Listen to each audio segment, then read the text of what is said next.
Lukas Šedivý z triedy 6C začal už ako polročný chodiť do hudobnej školy Yamaha. Od 4 rokov začal trénovať v tanečnej škole Crazy Family a zároveň hrať futbal za FC Spartak Trnava. Tanec neskôr trénoval aj s Lacim Strajkom.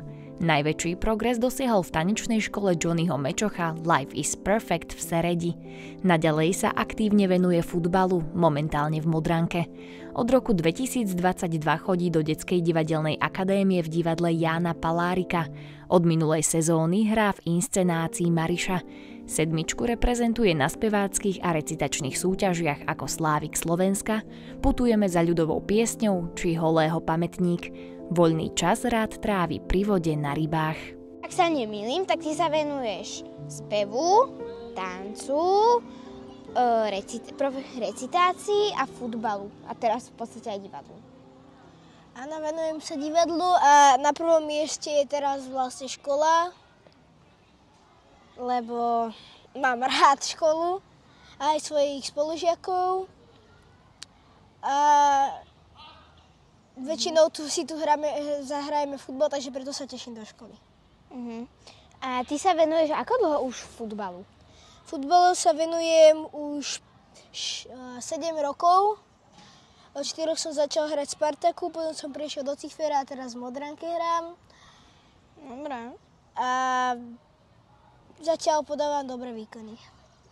Ako si sa v podstate k divadlu dostal? Moja mama chcela ísť kúpiť nejaké lístky pre mňa a uvidela tam divadelnú akadémiu. A tak ma prihlásila a dostal som sa tam. Teraz ďalšia prekážka bola Mariša.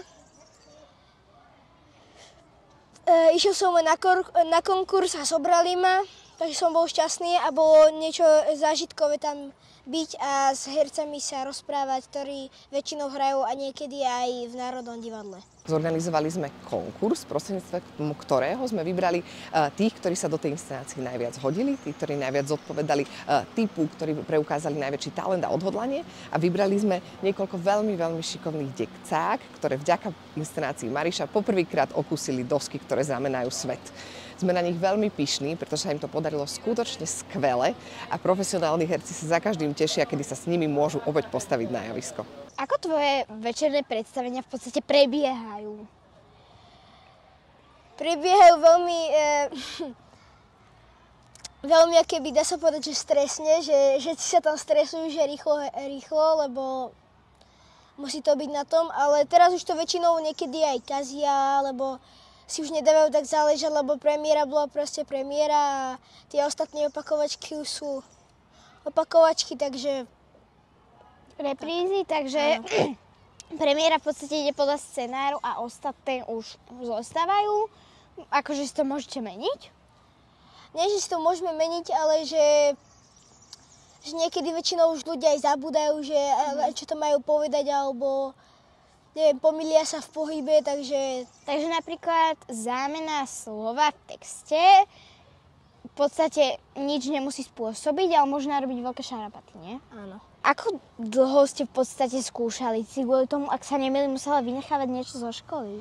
Áno, my sme vynechávali väčšinou skoro celý týždeň, okrem nedele sa mi zdá.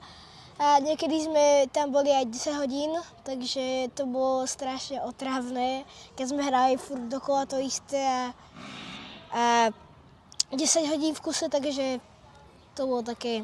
Ale bolo to väčšinou aj zaujímavé, lebo napríklad tam boli rozbijateľné poháre a takéto veci. Ako sa ti v podstate pracuje už s tými profesionálnymi hercami? Dávajú ti aj nejaké rady, alebo áno, mám svojich učiteľov, Míra Beňuša a Martina Kochana.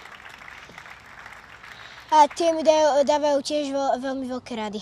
V našej skupine sú všetci rovnako šikovní, ale ak by som mal vypichnúť jednu disciplínu, ktorá mu ide možno trošku lepšie ako ostatným, tak to by som povedal, že je rytmus, že on má veľký talent na rytmus. Myslím si, že taký z jeho najväčších vie aj dobre hrať, ale myslím si, že aj po hudobnej stránke, lebo keď sme robili hudobné veci alebo rytmické, tak všetko chytil na prvú. A ostatní sa potom od neho aj tieto veci učili. Na druhej strane, čo sa týka niekedy disciplíny, tak treba povedať, že vždy si nájde niekoho, s kým dokáže robiť tzv. Zlobu, ale zlobu v dobrom, samozrejme cez prestávku, niekedy aj so mnou, hej, že sme našli futbalovú loptu, tak tam kopeme a tak ďalej. Potom sa k nám všetci pridávajú, čiže nie je to až jeho chyba, alebo zodpovednosť, je to aj na môj vrúb, samozrejme. No a potom, keby som mal spomenúť, že vlastne mimochodom, čo sme mali posledné akademické predvádzačky, tak sa zhostil tej úlohy veľmi dobre, čo sme mu dali. A keby som mal zase z profesionálneho hľadiska hovoriť niečo o ňom, tak bol vybratý vlastne na konkurze do vlastne najnovšej inscenácii, čo máme Mariša, kde sa aj na javisku stretávame a prakticky ja ho v tej krčme, dá sa povedať, v tom obraze, čo je, tak ja ho tam vlastne privítávam. A musím povedať, že strašne som na ňo aj istým spôsobom hrdý, že sa nerozosmeje. Že to drží to dekorum tej situácie. Čiže naozaj je už, by som povedal, taký, nazval by som ho taký mladý alebo malý profesionál. Aktuálne trénuje v tanečnej škole Johnnyho Mečocha a úspešne so svojím tímom reprezentuje tanečnú školu na slovenských i medzinárodných súťažiach. Lukas chodí, zdá sa mi, že aj 100 rokov, lebo on je taký pravidelný, že on tam je stále. Mám pocit, že stále chodí, ale myslím, že okolo 3 rokov ho tak registrujeme ako poctivého tanečníka. Vyniká už len v tom, že v triede sú samé baby a on sám si dal tú šancu vstúpiť do tejto triedy a tancovať ako jediný reprezentačný chalan v tejto triede. To bolo doposiaľ a vyniká teda svojou pracovitosťou určite.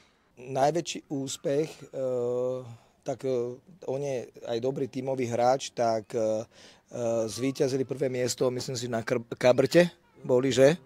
Kde teda bolo to dosť učinení, že mali tanečné turné, áno, vyhrávali, prehrávali, ale na Kabrte 2024 získali prvú priečku, takže on bol toho súčasťou tiež. Je šikovný, ale každopádne každý je individuálne v niečom dobrý. Niekto je lepší v technike, niekto má lepší štýl obliekania, niekto má toto lepšie. Je to veľké spektrum, čiže viac menej v nejakom smere určite vyniká, ale to sa dá povedať o každom jednotlivcovi.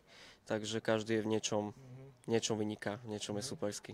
Podľa mňa stále sa ako keby vyvíja, že vidím to, že je pracovitý aj vo freestyle, v choreografiách, v dôslednosti a podobne, takže on je ešte samozrejme mladý a teda my tomu hovoríme, že už má zlatú medailu, že vyniká tým, že je veľmi pracovitý a z každého, či je to voľný štýl, či je to choreografia, súdržnosť, pracovitosť, tá tímová práca, tak vo všetkom ako keby to má pekne rozložené. By som povedal, že ten tanečník má byť aj tak stíšený, aby sa venoval tej svojej práci, takže vie teda sa stíšiť a urobiť tú prácu, takže vidím prácu, urobím prácu, takže on to aj teda robí, ale teda keď príde ku komunikácii, tak teda rád si s ním pokecám, že vie teda komunikovať, odpovedať na rôzne spôsoby, čo sa opýtam, ako neviem, na herectve, čo futbal a podobne. Chcel by som mu zaželať hlavne teda pevné nervy a hlavne veľa zdravia a teda niekedy by som povedal, že možno aj trošku spomaliť, lebo nedá sa robiť všetko